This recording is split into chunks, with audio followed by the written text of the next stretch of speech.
se tem alguém aqui que não acredita em Deus. Todos acreditam em Deus, mas esse ato de acreditar em Deus é simplesmente uma crença ou é mais do que uma crença? É uma certeza, mas essa certeza é justificável? Então vamos ver aqui primeiro o que é o Espiritismo. Definição de Allan Kardec, naquele livro, é um livro pequeno que o Kardec escreveu em 1862, quando ele fez uma longa viagem pela Europa, onde ele visitou diversos centros espíritas, já formados na Europa naquela época.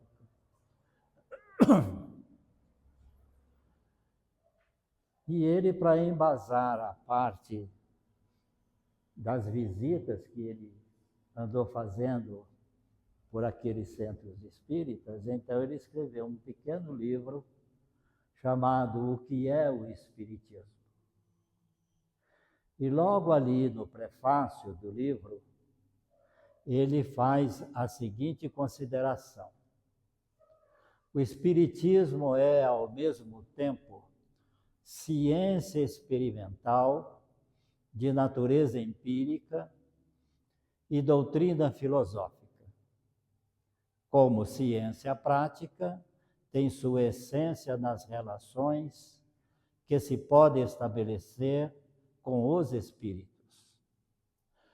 Como filosofia, compreende todas as consequências ético-morais decorrentes dessas relações. Poderíamos também dizer que é uma filosofia de bases científicas e de consequências ético-morais, e que trata da natureza, origem e destino dos espíritos, bem como de suas relações com o mundo corporal. Pode-se dizer que é uma religião natural, sem dogmas, sem ritos e sem hierarquias. Bom, se ele fala que a doutrina espírita é uma ciência, o que é que nós poderíamos dizer o que vem a ser essa ciência? O que a ciência, ela trabalha dentro de nós para produzir o quê?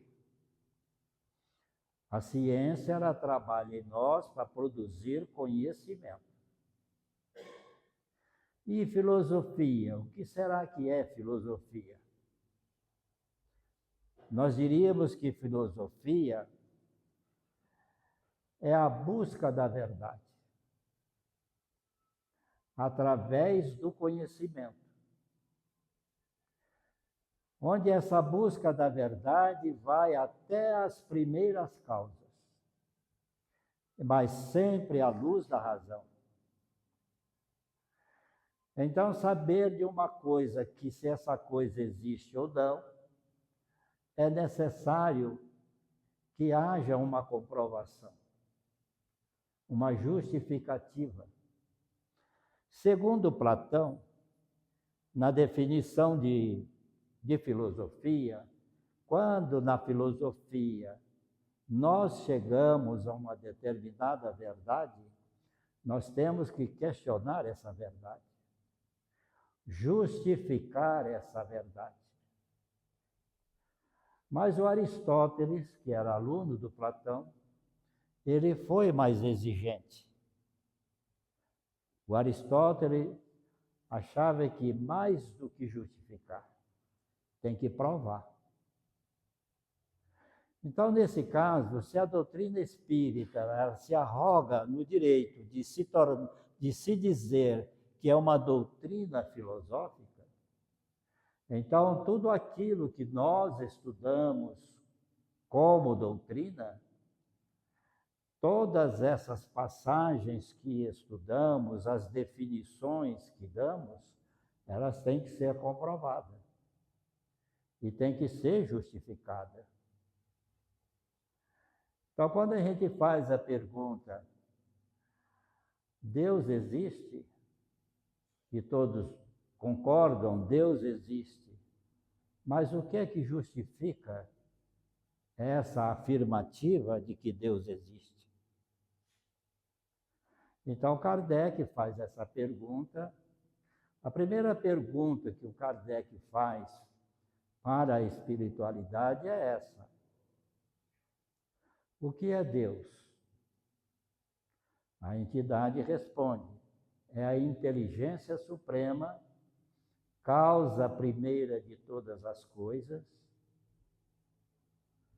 Então, se Deus, ele é a inteligência suprema e tudo o que existe é obra dele, o que é que prova que ele existe?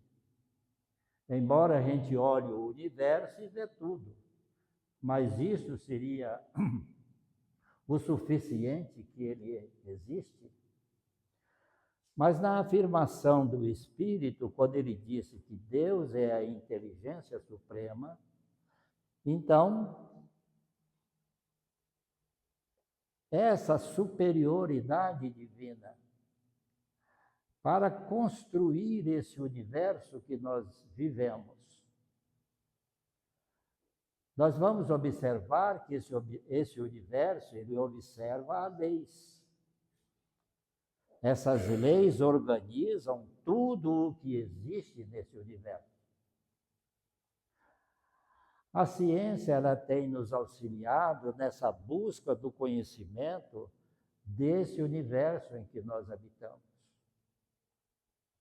E nós observamos o mundo e, através da ciência, nós começamos a conhecer todo um processo de mecânica de comportamento. E que tudo que se comporta nesse universo obedece rigorosamente a leis de equilíbrio. Então, o universo que antes se pensava ser o caos, mais tarde se observou que não é o caos, é o cosmos. Porque o cosmos é esse universo organizado. Mas como ele é incomensurável, mas tudo que se observa obedece às leis regulares, etc., então só uma inteligência suprema seria capaz de dar ordem a esse universo que nós vivemos. Mas ultimamente, nesses últimos séculos que nós temos vivido, a ciência, ela tem penetrado também naquilo que nós chamamos de infinitamente pequeno. Nós vamos além dessas dimensões que nós observamos aqui, mas observamos também que existem coisas muito pequenas. No século XVI, lá na Holanda, apareceu um camarada, que é o Leeuwenhoek, que ele construiu um microscópio. E a primeira coisa que ele fez foi olhar uma gota de água no microscópio. E ele observou pequenos seres vivos nadando nessa gota de água. Esses seres unicelulares, onde está ali a base da vida.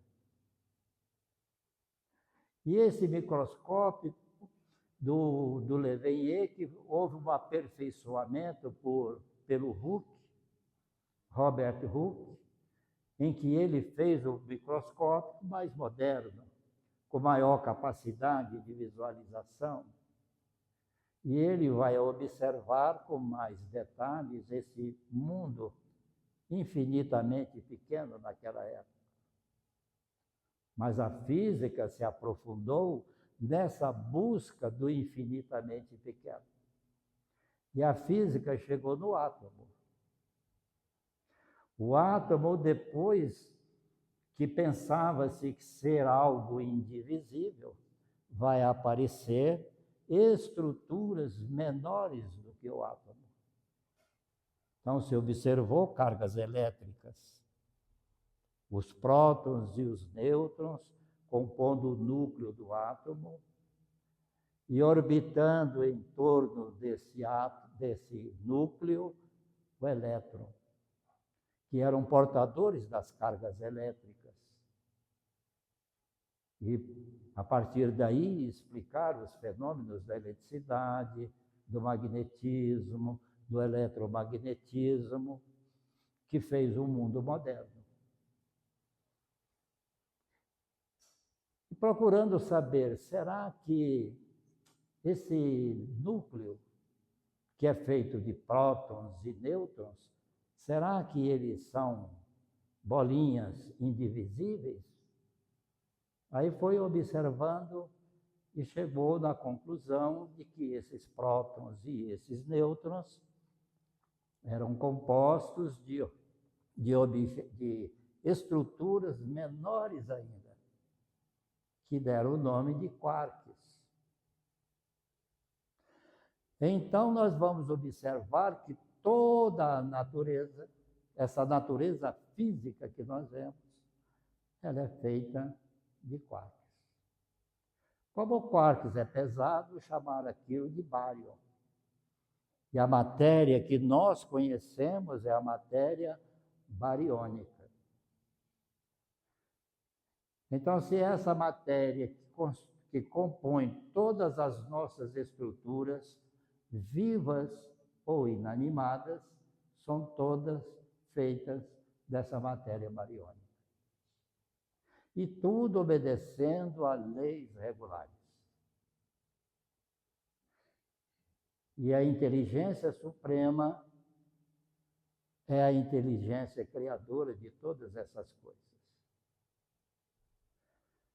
Será que isso seria suficiente para explicar a existência de Deus? Porque a ciência tem ideias, tem mentes brilhantes por aí, que trabalham nessas altas esferas do conhecimento, que não acreditam em Deus, que as coisas surgiram por acaso. Mas se as coisas surgiram por acaso, será que o acaso é capaz de desenvolver leis precisas? Então, Kardec fez essa pergunta para a entidade. Como é que ele justificaria a existência de Deus? Aí a entidade respondeu: olha, existe um axioma que é muito usado por vocês. Para todo efeito tem que existir uma causa que provoca esse efeito. Se existe, então teve uma causa que gerou isso que existe. Se o efeito é inteligente, a causa necessariamente tem que ser inteligente. Então, a inteligência, ela constrói aquilo que é inteligente. Por isso é que a gente vai dizer que Deus é a inteligência suprema, porque acima dele nada existe. A partir dele é que nós vamos conhecer tudo o que existe nesse nosso universo.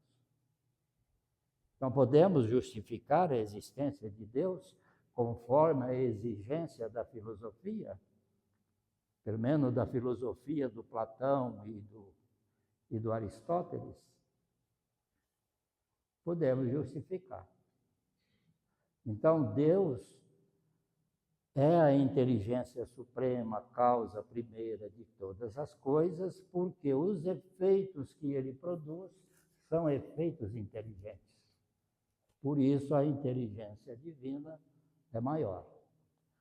Bom, então Deus existe. Deus existe porque justificamos a existência dele. Bom, mas se Deus existe, quem é que criou Deus? Porque se ele existe, então ele é efeito. Se para todo efeito existe uma causa, qual é a causa que gerou Deus? É uma pergunta válida, não é? Porque a gente quer saber até onde vai a primeira consequência. Desde as primeiras causas é o que exige a filosofia. Essa pergunta, que é uma pergunta muito formulada, principalmente nos âmbitos dessa área científica, e hoje está muito em voga os companheiros da física que estudam essa física com mais profundidade, fazer essas indagações. Que Deus existe, já não se tem mais dúvida a respeito disso. Mas resta essa pergunta que eles não têm encontrado uma solução. Mas a solução que a gente poderia inferir seria pensar assim: até onde vai a minha vista? Vai até o horizonte. Então, existe um horizonte que limita a minha capacidade visual. Eu enxergo, olho para o oceano, eu estou na praia, olho para o oceano, e olho lá no fundo, vejo uma ilhazinha meio azulada, lá no fundo.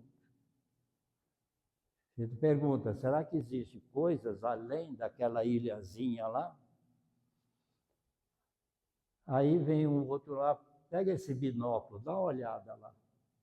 Aí ele vai verificar aquela ilha, e mais vai verificar outros tipos de coisas que existem além. Outras ilhas mais à distância. Quer enxergar mais longe? Pega uma luneta. Aí você abre uma luneta e lá o horizonte afastou, vai chegar um transatlântico viajando lá em águas profundas. Se a luneta é insuficiente, põe um telescópio. E o telescópio chega em Júpiter, Saturno, Urano, Netuno, enxergamos o quê? As luas desses planetas, vemos que esses planetas realmente existem. Então, a questão do horizonte é até onde vai a nossa capacidade de ver as coisas. E além desse horizonte, pode ter mais coisas? Pode. Então, nós enxergamos até onde? Até Deus. Na época do Aristóteles, por exemplo, o Aristóteles, embora fosse uma inteligência de grande capacidade de compreender as coisas, para ele, o horizonte dele era que a Terra era plana, que a Terra era o centro do universo, e que levou mais de 1.500 anos para a humanidade começar a analisar outras possibilidades. É quando vem Copérnico, no século XV, e ele lança o pensamento.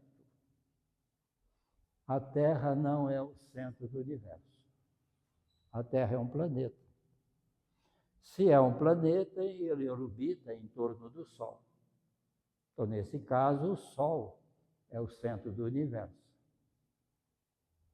Mas ele cometeu um erro ao afirmar isso. O erro dele é que as órbitas que os planetas, inclusive a Terra, descrevia em torno do Sol, eram órbitas que eram circunferências. Mas aí a matemática não batia. Existiam matemáticas com equações mais elaboradas que previam, inclusive, os eclipses. Mas pelo método do como é que chama? O Copérnico não fechava. Mas aí vai aparecer uma outra mente que joga o horizonte para mais fundo. É o Kepler. O Kepler fala, a órbita não é circular. A órbita é elíptica. E com a órbita elíptica, toda a matemática se fechou. E foi comprovada materialmente através das lunetas construídas por Galileu Galilei. Então, nós observamos que a nossa capacidade de discernimento das coisas vai estar limitado aos nossos horizontes. Nos nossos horizontes, até hoje, Deus é a inteligência suprema, causa primeira de todas as coisas. E com isso, nós temos a certeza absoluta que Deus existe. Quando a gente fez a primeira pergunta para vocês, se Deus não existia, todos vocês concordaram que Deus existia. Mas, às vezes, isso está no nosso psiquismo pelas nossas crenças. Mas as nossas crenças, elas não são tão rigorosas no sentido de chegar a provar. Eu acredito e pronto, acredito. Mas isso não justifica a existência. Mas o Espiritismo, que é uma filosofia e que é uma ciência, e a ciência é aquela que traz para nós conhecimento, é capaz de fechar essa grande dúvida que nós temos, que Deus realmente ele existe. Então, uma das finalidades fundamentais da doutrina dos espíritos é demonstrar criteriosamente a existência de Deus.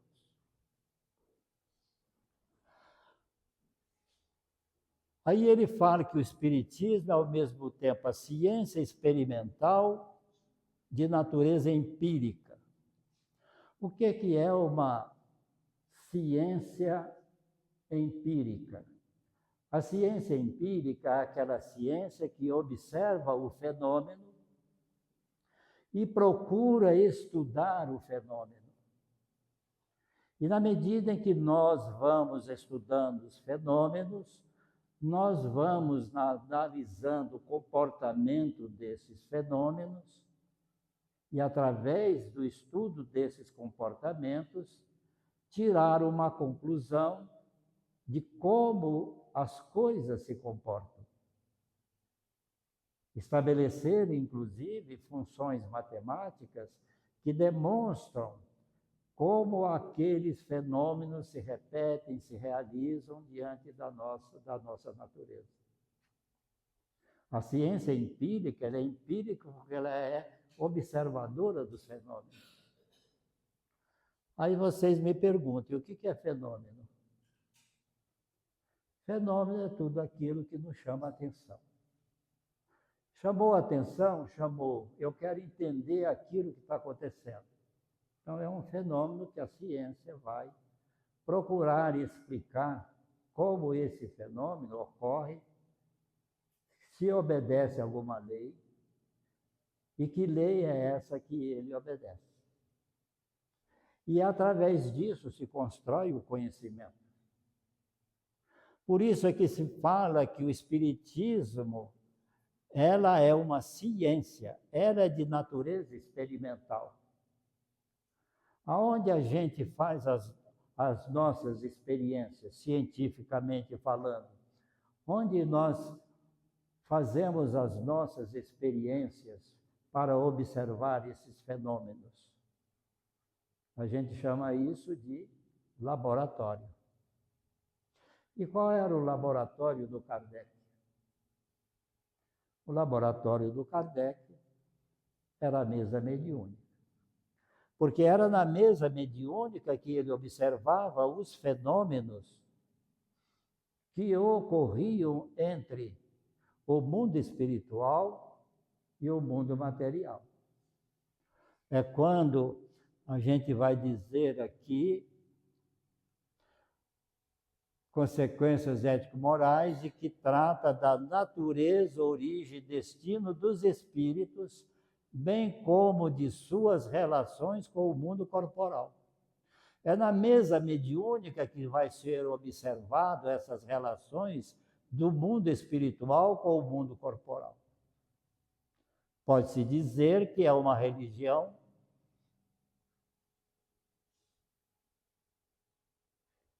Eu não sou muito dessa ideia de religião, eu prefiro mais a palavra religiosidade, porque a religiosidade é uma expressão natural que todos nós temos.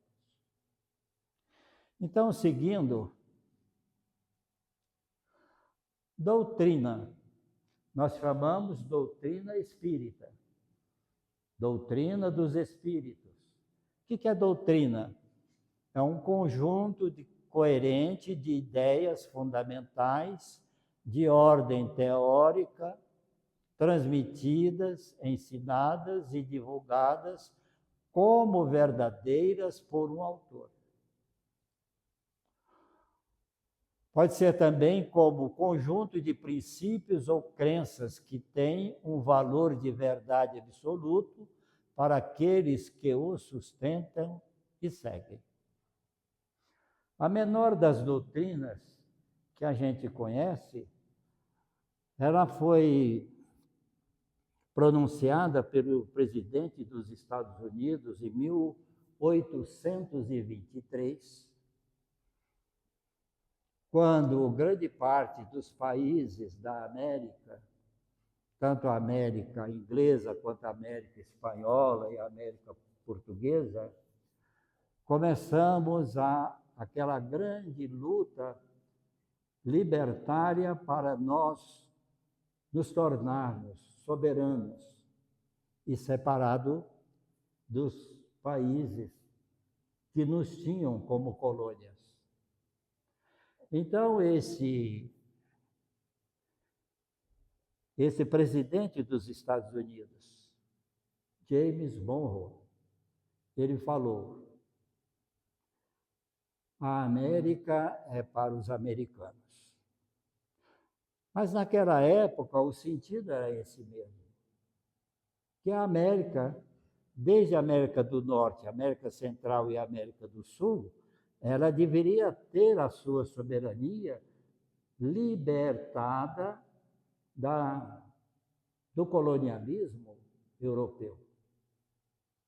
Então, todo o povo americano, seja do norte, da América Central e a do Sul, ela teria, por direito, ter a sua autonomia. Então, ele cita essa grande frase: a América é para os americanos.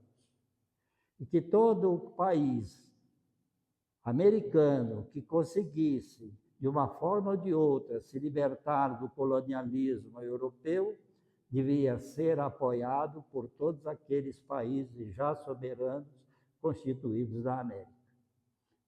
O primeiro país a se libertar do colonialismo, que foi o colonialismo inglês, foi a própria América do Norte, que a gente chama Estados Unidos hoje.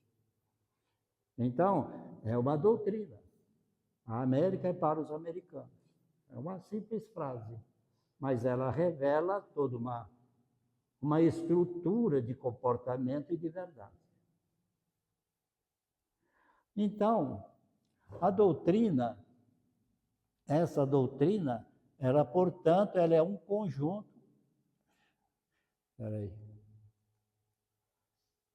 Ela é um conjunto de princípios ou crenças que tem um valor de verdade absoluto para aqueles que o sustentam e seguem.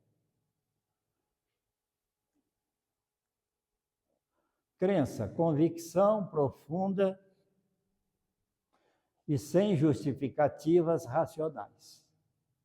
São coisas que julgamos verdadeiras sem justificativas racionais, mas que as aceitamos sem questionamento. É a mesma coisa que fé. A fé é uma certeza íntima da gente. Pode ser verdadeira, pode ser falsa. Elas não suportam, talvez, o crivo da filosofia, porque a crença não faz parte da filosofia. Porque a filosofia, ela exige a comprovação. A filosofia, ela exige a demonstração, a justificativa.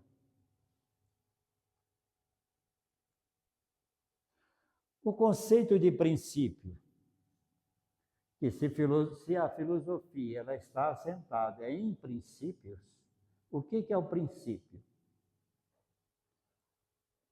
No sentido da filosofia, é o que serve de base, de alicerce para se edificar uma doutrina, a partir de causas primeiras, fundamentando o conhecimento e obedecendo uma estrutura lógica, com argumentação válida. Por exemplo, a gente pega a física, por exemplo.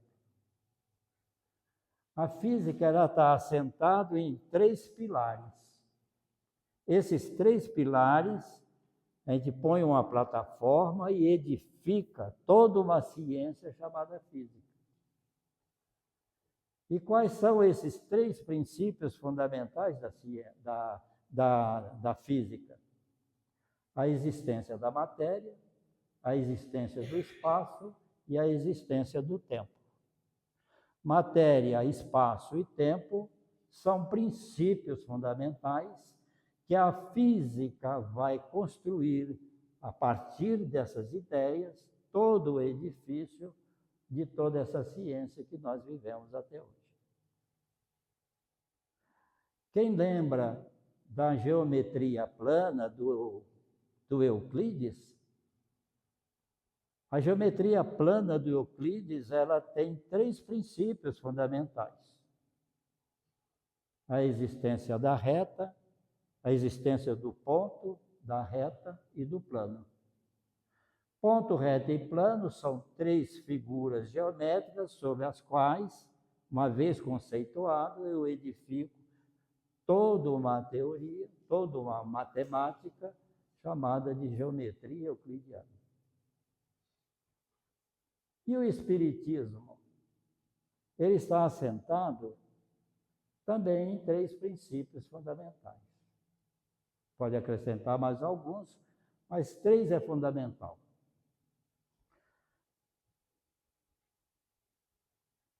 Kardec falou para o espírito o seguinte: então, na natureza existem 2 princípios básicos: a existência do fluido cósmico universal e a existência do espírito. Aí a entidade respondeu, acrescentando a esses 2, Deus. Então, a doutrina espírita, para que ela se realize como doutrina, ela está assentada em 3 princípios fundamentais. Quais são esses 3 princípios fundamentais? A existência de Deus, do Espírito e da matéria. A matéria é entendida como o fluido cósmico universal. Porque a matéria que nós conhecemos, a chamada matéria bariônica, ela é a base da nossa primeira conceituação a respeito da doutrina espírita. Mais tarde, e esse mais tarde é por volta de 1932, um astrônomo, cujo nome eu não me lembro, ele lançou a teoria quando ele observou o movimento das galáxias e o movimento das estrelas, ele observou que esses movimentos, para que eles se realizem no modo como eles se realizam, tem que existir uma matéria. Essa matéria ele chamou de matéria escura. E ele também observou que o universo ele se expande. Bom, se o universo expande, então ele tem uma dinâmica aí que faz essa expansão do universo. E o que é que faz esse universo se expandir? São interrogações. Não temos explicação. Nós não sabemos o que é essa matéria escura. Nós não sabemos o que é essa energia escura.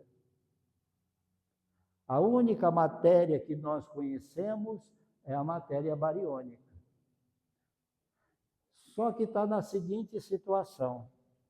Se o todo é 100%, a matéria bariônica só é 5% de todo esse universo que nós vemos.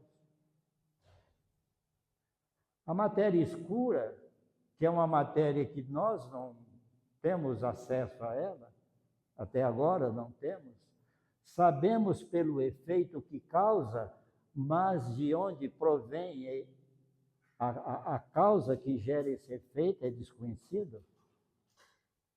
Essa matéria escura, ela é 25%. Pouco mais, pouco menos, é 25%. E 70% é constituído da energia escura que faz esse universo se expandir. Então, tudo isso pode ser constituído como matéria. Então, essa matéria é o princípio que se baseia a doutrina espírita para construir essa doutrina que nós chamamos doutrina dos espíritos. Então, o princípio, os três princípios fundamentais para nós estão na matéria, seja ela qual for, a existência do espírito e a existência de Deus. Esse conceito de religiosidade. Religiosidade é um sentimento inato no ser humano pela existência de um ser superior, de um mundo sobrenatural, extrafísico, povoado por entidades espirituais que na fase primitiva do homem as via como deuses. Questão número 5 do Livro dos Espíritos. Que consequência podemos tirar do sentimento intuitivo que todos os homens trazem consigo da existência de Deus? A resposta: que Deus existe. Pois de onde lhes virá esse sentimento se ele não se apoiasse em nada? É uma consequência do princípio de que não há efeito sem causa. Então, isso está introjetado dentro de nós. É algo intuitivo.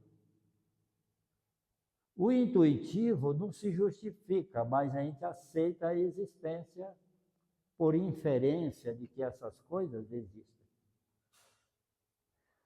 Agora, a religiosidade, ela é algo que está intrínseco dentro de nós. Nós temos essa certeza, não uma certeza entre aspas, de que todos nós somos seres espirituais. Religião é uma instituição que congrega fiéis seguidores de uma determinada teologia com seus ritos e sacerdotes. Teologia, teo quer dizer Deus, logos quer dizer conhecimento, estudo. Então, a teologia é, é uma área da dos nossos interesses, onde nós estudamos Deus e toda essa obra que vem falar sobre as questões de Deus que a gente chama de religião.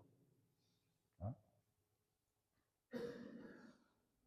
Filosofia, essa já falamos. Livro dos Espíritos, capítulo 2. Pode o homem conhecer o princípio das coisas? Não. Deus não permite que tudo seja revelado ao homem aqui na Terra. Livro dos Espíritos, questão 18. O homem penetrará um dia o mistério das coisas que lhe estão ocultas? O véu se ergue na medida em que ele se depura. Mas para a compreensão de certas coisas, necessita de faculdades que ainda não possui. Nós, por exemplo, nós temos uma faculdade chamada faculdade mediúnica, que é aquela faculdade que o homem encarnado, ele pode interagir com o mundo espiritual, através de uma figura sensitiva que nós chamamos de médium. Então, existe essa possibilidade.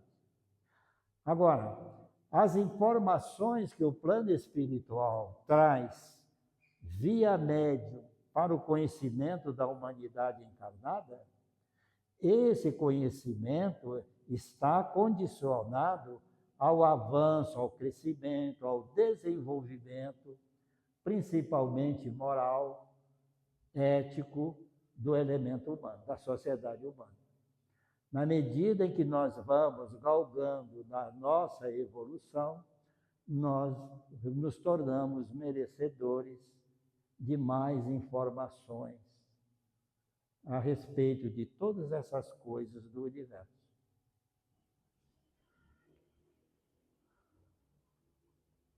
O homem não poderá, pelas investigações da ciência, penetrar alguns segredos da natureza?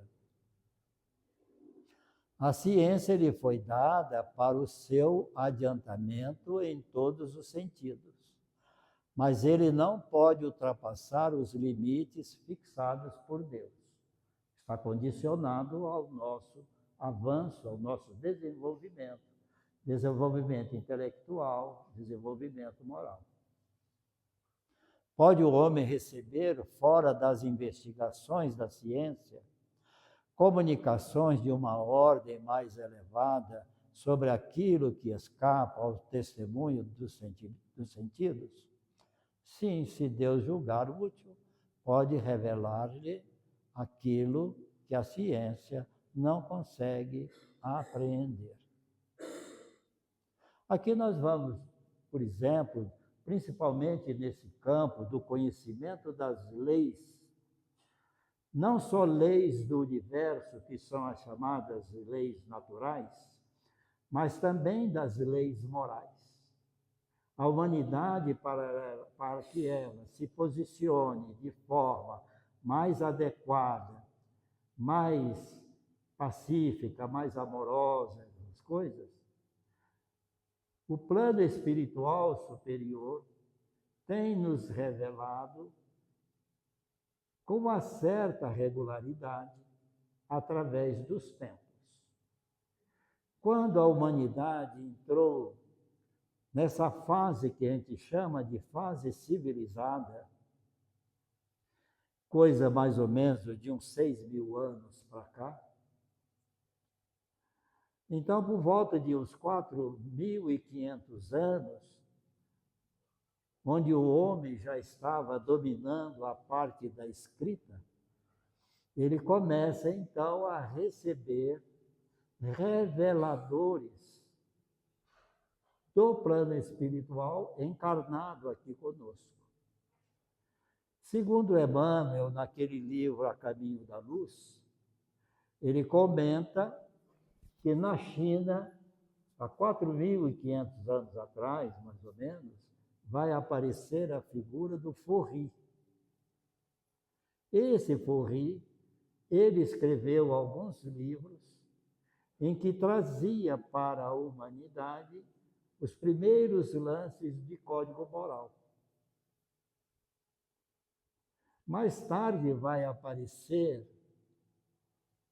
por volta de 1800 anos antes de Cristo, aparecer a figura do Abraão, em que esse Abraão ele vai receber algumas informações.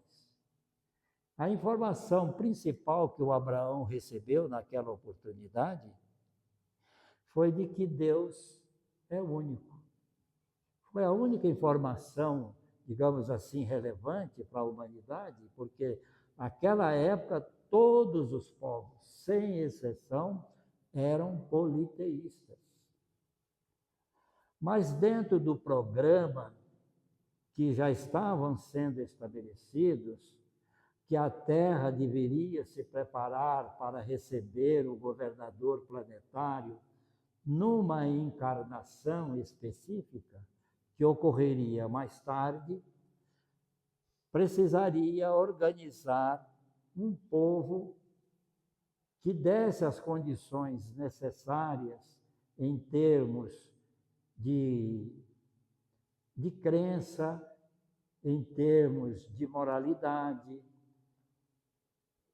para que esse povo construísse algo que tornasse viável a chegada de Jesus aqui no planeta Terra.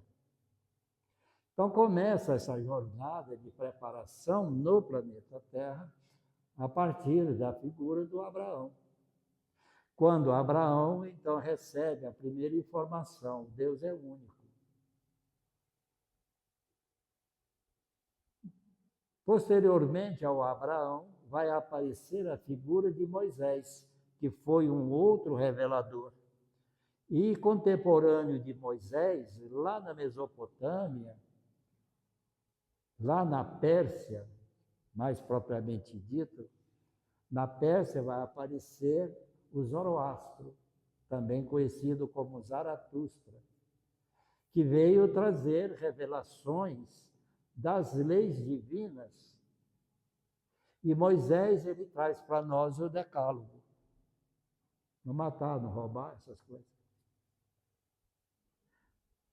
Depois veio revelação, mais ou menos nos 600 anos antes de Cristo, um pouco mais, um pouco menos, como o Confúcio, Lao Tse, Buda, Pitágoras. Então, essas figuras começaram a encarnar, trazendo essas informações importantes, até chegar Jesus. E aí Jesus, ele trouxe para nós o código da lei de amor. Mas esse código da lei de amor, ele como que organizou o decálogo de Moisés. Porque o decálogo de Moisés, ele era muito imperativo. Ele era muito categórico. Não matar, não roubar. Mas não falava nada de amor, de nenhum sentimento. Jesus veio trazer esse sentimento. Perguntaram para Jesus, qual é o maior dos mandamentos, referindo-se ao mandamento de Moisés? Jesus responde na lei de amor. Amarás a Deus com toda a força do coração, de todo o espírito, conforme o seu entendimento. E existe uma outra lei tão importante quanto essa. Amarás ao teu próximo como a ti mesmo. E essa fala de Jesus, em que ele suaviza essa relação entre pessoas que devem ser pelo sentimento de amor. Daí vem a razão por que nós deveremos perdoar as ofensas que nós recebemos. Por que nós deveremos ser pacíficos? generosos, praticar a caridade, usar a lei de justiça, mas a lei de justiça amorosa. Então, vão surgindo ao longo desse palmilhar do desenvolver da humanidade essas leis que vão trazendo para nós o melhor significado das nossas relações no ambiente da sociedade. A sociedade, quando ela se relaciona entre si por esses laços de amor, então ela vai ser uma sociedade mais justa, uma sociedade mais igual, uma sociedade pacífica, uma sociedade mais operosa. Nós não atingimos ainda a perfeição dessas relações. Por isso é que nós vamos receber, depois de Jesus, o Maomé. Vamos receber São Francisco de Assis. E São Francisco de Assis modifica um pouco aquele axioma de Jesus, que amarás o teu próximo como a ti mesmo. O São Francisco de Assis, ele expande esse sentido desse próximo. Quem é o meu próximo? Para São Francisco de Assis, é toda a obra da criação.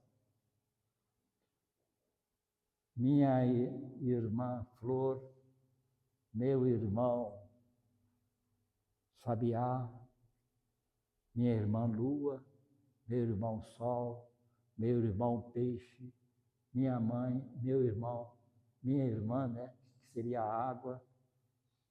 E é importante que nós hoje entendemos a importância desse pensamento de São Francisco de Assis sobre essa questão do meio ambiente. Se nós não amarmos esse nosso meio ambiente, nós vamos destruir esse meio ambiente a desfavor da própria humanidade. Então, a extensão dessas leis divinas para nos orientarmos em relação às nossas relações com tudo que compõe esse universo de Deus, elas são leis fundamentais.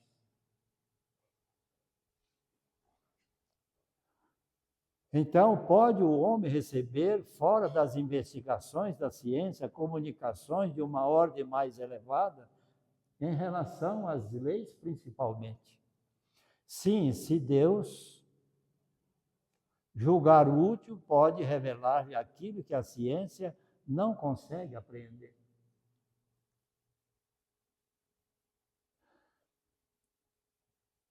Com relação à doutrina espírita, ela foi prevista por Jesus naquela noite.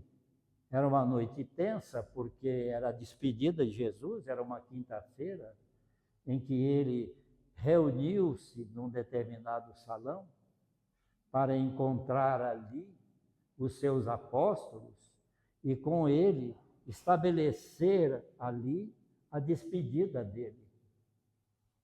E o que ele instruiu aos seus apóstolos para continuar a divulgar a doutrina de Jesus. E que ele fazia promessas também. É quando Jesus então fala: e rogarei ao Pai, e ele vos dará outro Consolador. Esse outro Consolador aqui, entendemos nós, é a doutrina espírita. A doutrina espírita é o Consolador prometido por Jesus. Para que convosco permaneça para sempre.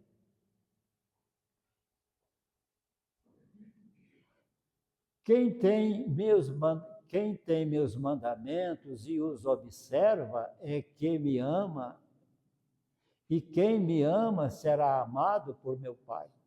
Eu os amarei e me manifestarei a ele. Mas o Consolador, o Espírito Santo que o Pai enviará em meu nome, que é o Espírito da verdade, vos ensinará tudo o que vos recordará, tudo o que vos disse. Tenho ainda muito que vos dizer, mas não podeis agora suportar. Quando vier o Espírito da verdade, que foi a entidade que se manifestou diante de Kardec, organizou todo esse conjunto de livros que nós chamamos de o Pentateuco do Espiritismo. Esse Espírito da verdade, quando vier o Espírito da verdade, ele vos guiará na verdade plena, pois não faltará de si mesmo, mas dirá tudo o que tiver ouvido e vos anunciará coisas futuras. Ele veio trazer para nós esse mecanismo da mediunidade. Não que a mediunidade não existisse antes, mas organizar esse mecanismo de interação com o mundo espiritual. Como é que isso funciona? Por que funciona? Para que funciona? E quais os interesses que nós temos em receber mediunicamente todas essas informações do plano espiritual? Então, todos aqueles ensinamentos de Jesus há 2000 anos atrás só vão ser compreendidas na sua profundidade necessária através dos ensinamentos do Espírito da Verdade, consubstanciado nos 5 livros que Kardec deixou para nós, além da revista espírita, que foi da ordem de 30 e tantas revistas espíritas, que ele deixou também para nós, esmiuçando detalhadamente essa relação, a razão, os objetivos, né, que nós deveremos atingir na condição de ser espiritual que nós somos. Por que é que eu devo ser bom? Por que é que eu devo perdoar os meus inimigos? Por que é que eu tenho que ser calmo, tolerante, resignado? Por que praticar a caridade é importante? O próprio Espírito da Verdade nos fala: fora da caridade não há salvação. Esse é um axioma dos mais fundamentais da doutrina espírita. Fora da caridade não há salvação.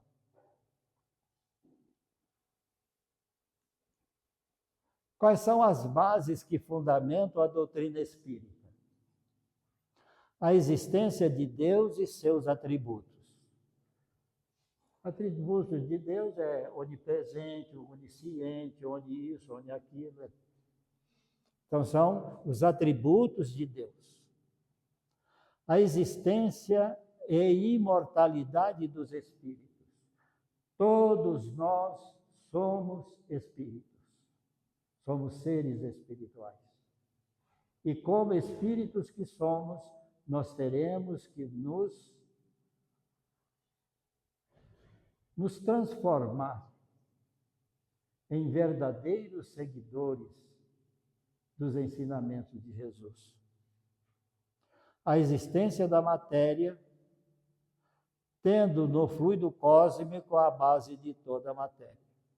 A comunicabilidade dos espíritos nas diversas faixas de manifestação. A reencarnação. A evolução dos espíritos. A evolução dos espíritos tem como base a reencarnação. A pluralidade dos mundos habitados. São 7 itens que estão formulando para nós, que dão as bases fundamentais da doutrina espírita. Esses 5 livros que nós estudamos, lemos, etc., da doutrina espírita, Ele tem por fundamento trazer esses 7 princípios, para que nós, edificados dentro desses 7 princípios, possamos nos tornar seres melhores. E como é que nós vamos nos tornar seres melhores? Evangelho segundo o Espiritismo, capítulo 17, item 4, parágrafo 5º. Aquele que podemos, com razão, qualificar de verdadeiro e sincero espírita, encontra-se num grau superior de adiantamento moral. O espírito já domina mais completamente a matéria e lhe dá uma percepção mais clara do futuro. Os princípios da doutrina fazem vibrar-lhe as fibras, que nos outros permanecem mudas. Numa palavra, foi tocado no coração, e por isso sua fé é inabalável. Um é como o músico que se comove com os acordes, o outro apenas ouve sons. Reconhece-se o verdadeiro espírita pela sua transformação moral e pelos esforços que ele faz para dominar suas más inclinações. Aqui, e pelos esforços que faz para dominar suas más inclinações. Construção da vontade. O IFL, que é uma instituição que se reúne nesse salão aqui toda quarta-feira, das 18 às 19h30, ele tem isso aqui como escopo fundamental, né? Pelos esforços que faz para dominar suas más inclinações. Não é fácil dominar as más inclinações, porque precisa de muita força de vontade para dominar essas más inclinações. Porque essas más inclinações vão nos levar àquilo que nós chamamos de vícios. E nós precisamos sair da coluna dos vícios e pular para a coluna das virtudes. Mas esse transporte dos vícios para a coluna das virtudes não é fácil de fazer. Por isso é que nós ainda somos planetas de expiação e prova. Enquanto um se compraz no seu horizonte limitado, o outro, que compreende a existência de alguma coisa melhor, esforça-se para se libertar. Esse esforça-se aqui que é coisa braba. E sempre o consegue quando dispõe de uma vontade firme. Porque se não tiver vontade, fica muito difícil.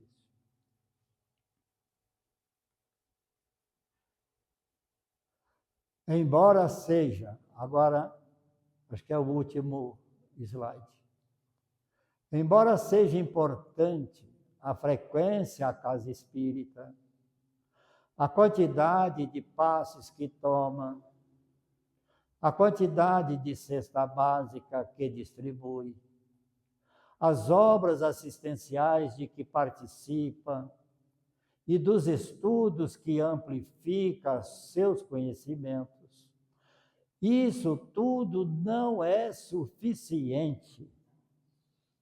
Isso tudo não é suficiente para superar as más tendências. Olha, mesmo vai fazendo tudo aquilo dali, ainda as más tendências ainda residem dentro de nós.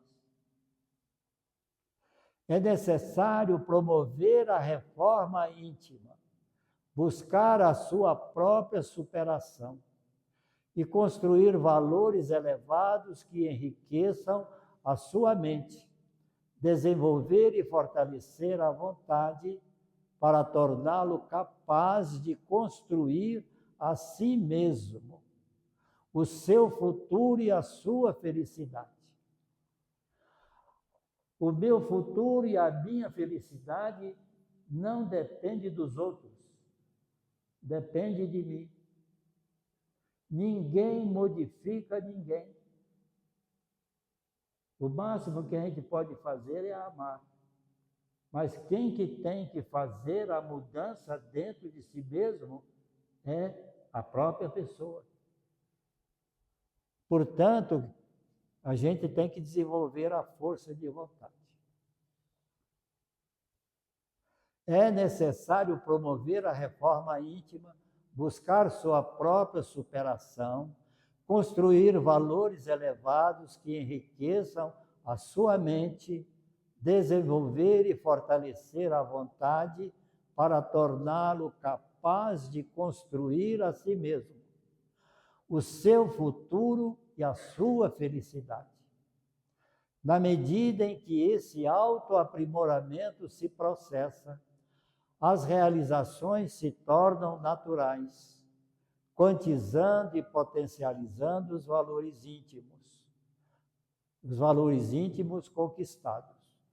O amor a Deus, ao próximo e a si mesmo, a prática da caridade, da fraternidade, da solidariedade, da compaixão, se faz sentir de forma espontânea, sem afetação, sem orgulho, sem vaidades, porque é natural da pessoa. Quando atinge a reforma íntima, o objetivo é chegar nesse estágio. E quando chega nesse estágio, isso se torna espontânea, sem afetação, sem orgulho, sem vaidades. As paixões se arrefecem, os vícios se superam, a coragem dá disposição para vencer os obstáculos. A sabedoria dá lucidez para as melhores escolhas e a serenidade será a modulação para as vibrações emanadas do seu íntimo. Então, esses são os elementos fundamentais que todos nós deveremos atingir para nós nos melhorarmos, para nós entrarmos nessa questão da reforma íntima com seriedade, com aquela força de vontade que faz a transformação. E tendo a certeza que ninguém modifica ninguém. As pessoas podem amar, mas a modificação de si mesmo é a própria pessoa que tem que fazer. Através da sua força de vontade de se transformar e atingir a plenitude da espiritualidade do mundo superior. E quando nós atravessarmos essa fase das reencarnações, nós vamos nos encontrar num mundo de intensa luz, que é a luz do mundo espiritual superior, onde os espíritos são espíritos que atingiram a plenitude da evolução, que são chamados espíritos puros. Esses sim terão contato direto com o próprio Criador. Obrigado pela atenção de vocês e pelo carinho. Não sei se eu falei muito, se falei pouco, mas é isso aí.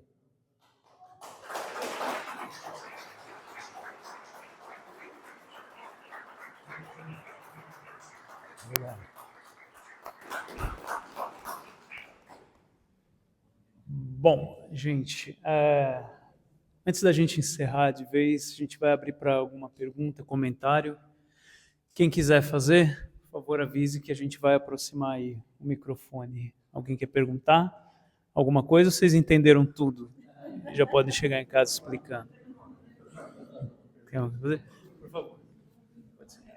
Eu queria saber como as outras religiões classificam Deus, né? Que visão que se tem? Normalmente é pela crença, e essa crença que ele chama de fé. Teve um trabalho muito importante feito por São Tomás de Aquino, em que o São Tomás de Aquino ele desenvolveu uma tese muito importante, que é a tese da fé raciocinada.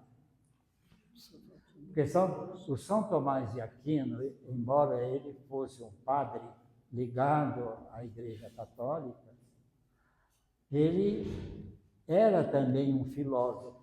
E como ele era um filósofo mais chegado ao Aristóteles, que o Aristóteles, da tese do Aristóteles é que toda a verdade, para se tornar verdadeira, ela teria que ser não só justificada, tem que ser provada também.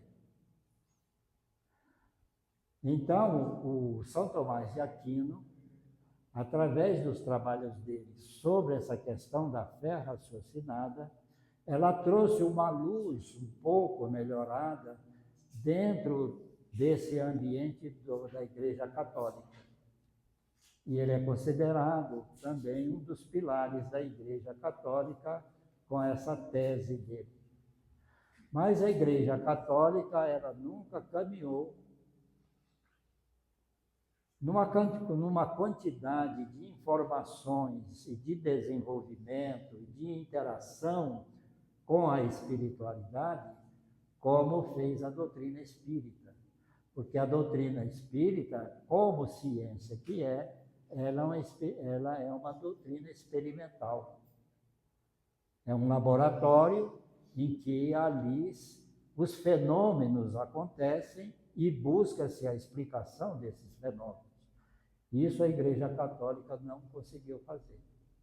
Talvez por limitações, talvez por falta de... Talvez não era a época ainda, né, dessas coisas serem reveladas, porque essas coisas só foram reveladas depois. Uma coisa que a gente observa é que esses grandes reveladores nunca estiveram ligados às religiões tradicionais. Se nós pegarmos Jesus, por exemplo, Jesus, ele não era ligado ao Templo de Jerusalém. Então, ele era fora do Templo de Jerusalém, fazendo as considerações dele, não atrelado a satisfazer o pensamento que regia na época, porque Jesus ele teria que estar fora para poder fazer crítica àquilo que estava sendo adotado como critério religioso. Então, Jesus ele esteve de fora. O Maomé também ele estava de fora tanto do pensamento cristão quanto do pensamento judaico. E o Maomé, fora, ele constrói uma crítica tanto à condução do cristianismo na época, quanto à própria construção do judaísmo. E a doutrina espírita vai acontecer a mesma coisa.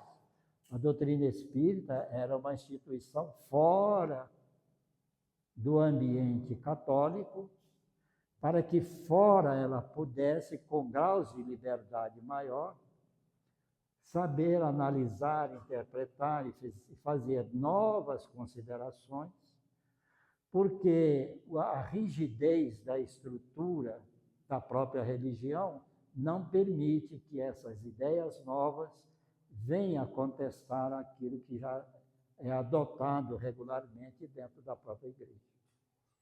Então, a doutrina espírita ela vem de fora, já com novidades, já com novos parâmetros, já com nova maneira de analisar e ver as coisas. É por aí. Oi? Obrigado. Muito bem. Mais alguma pergunta, pessoal? Não? Tudo bem? Alguém? Não? Só queria fazer uma pergunta última, então, para a gente fechar, Sr. Valdinei. Uma para a gente fechar, com chave de ouro, que é: o senhor focou nas obras básicas, né? Nas 5 obras de Kardec, na Revista Espírita, e a gente sabe que a gente tem os continuadores depois, né? Tem Chico, tem Divaldo. Queria que o senhor mencionasse para a gente, que está sempre estudando, 2 ou 3 obras que o senhor considera essenciais assim para essa ampliação de conhecimento da doutrina, obras que não são de Kardec.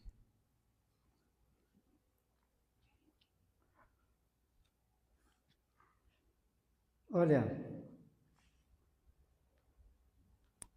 tem uma obra escrita, ele é um médico mineiro, ele escreveu são 3 volumes, ele escreveu o Ícaro Redimido, ele escreveu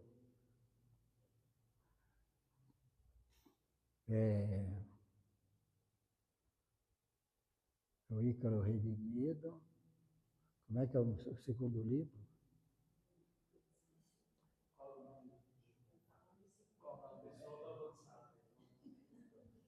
Alguém lembra do segundo livro? Hã? Esse que eu estava querendo lembrar aqui. É o Ícaro Redimido.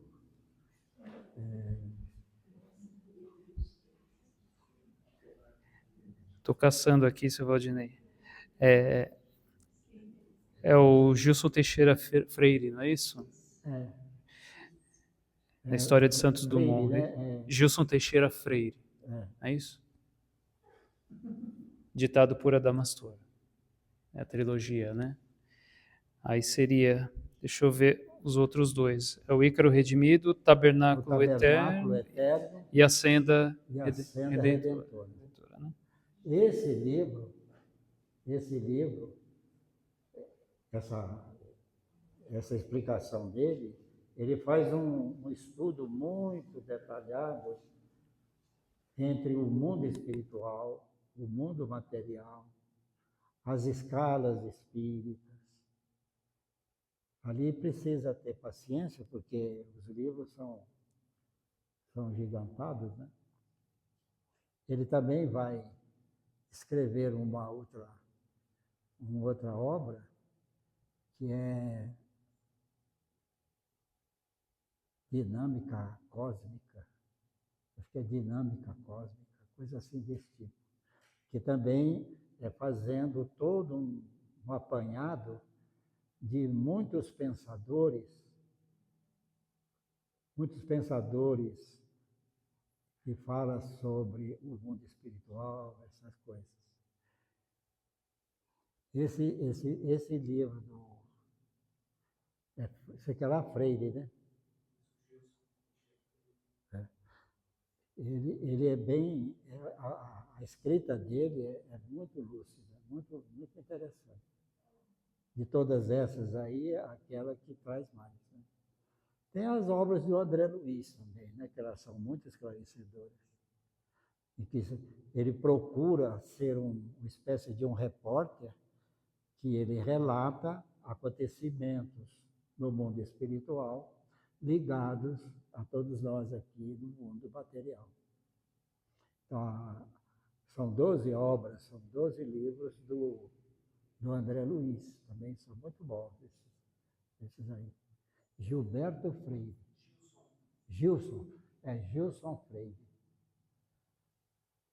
que vai escrever aí essas 3 obras, que é o Ícaro Redimido, Tabernáculo Eterno, e essa coisa a Senda Senda redentora, né? Senda redentora. Muito bem.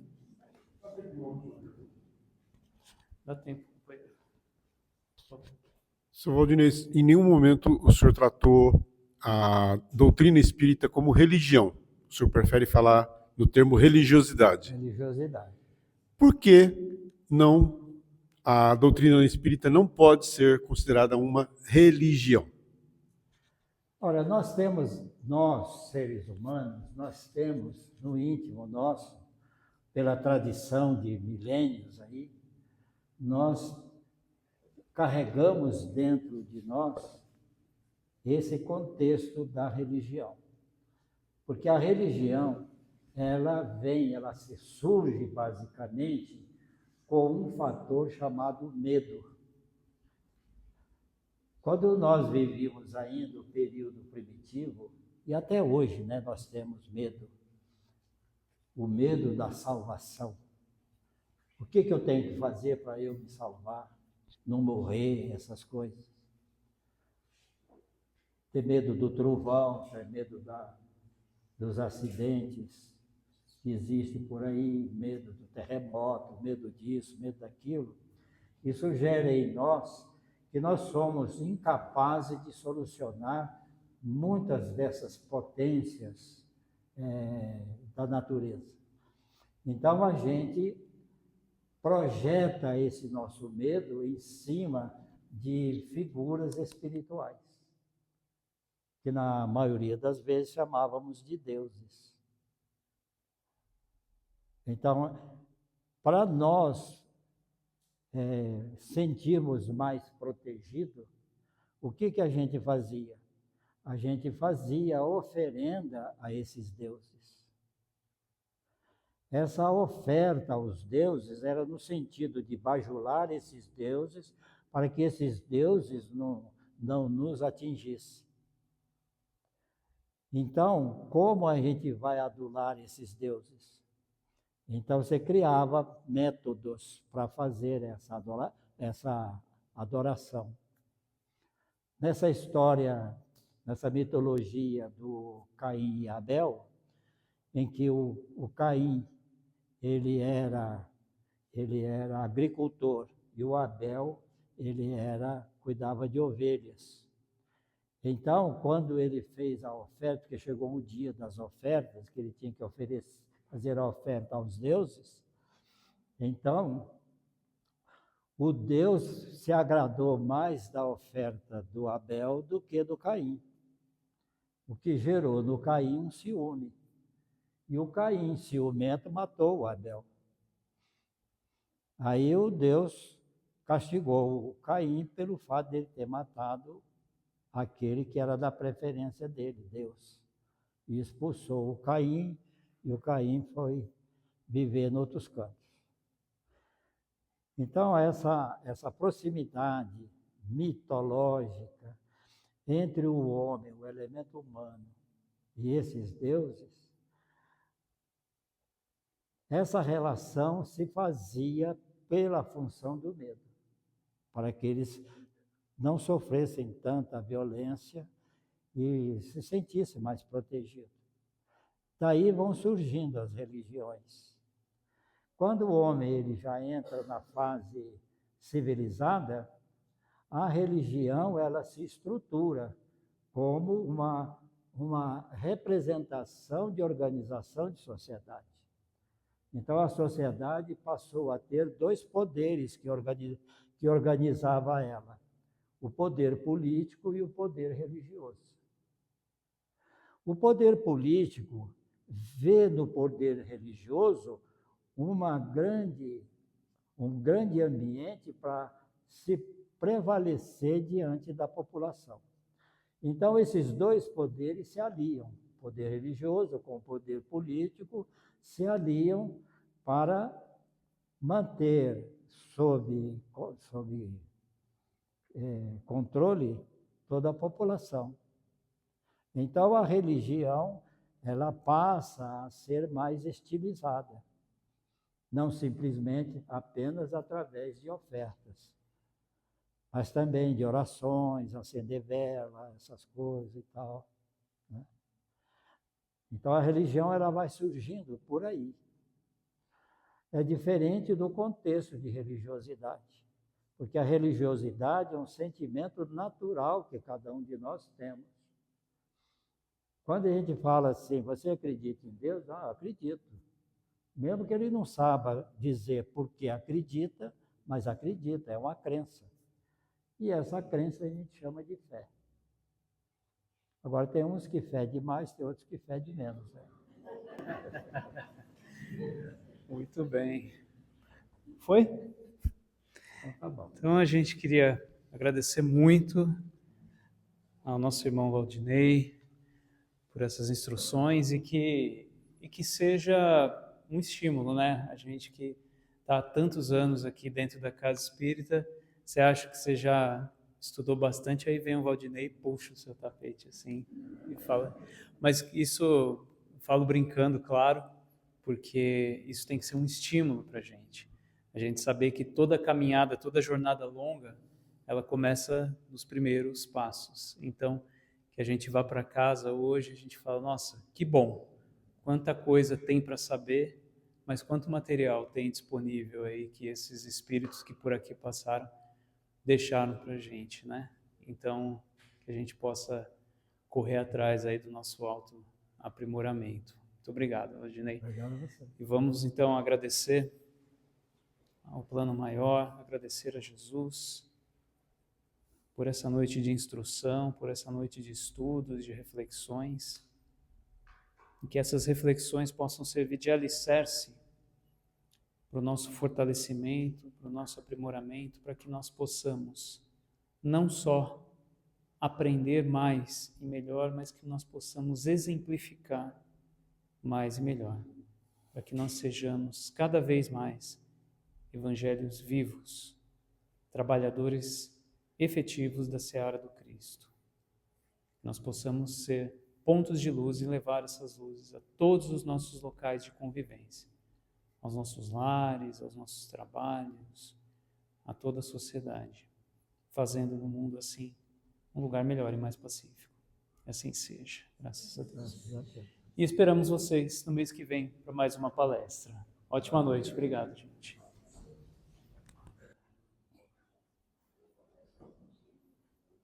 Oi, professor.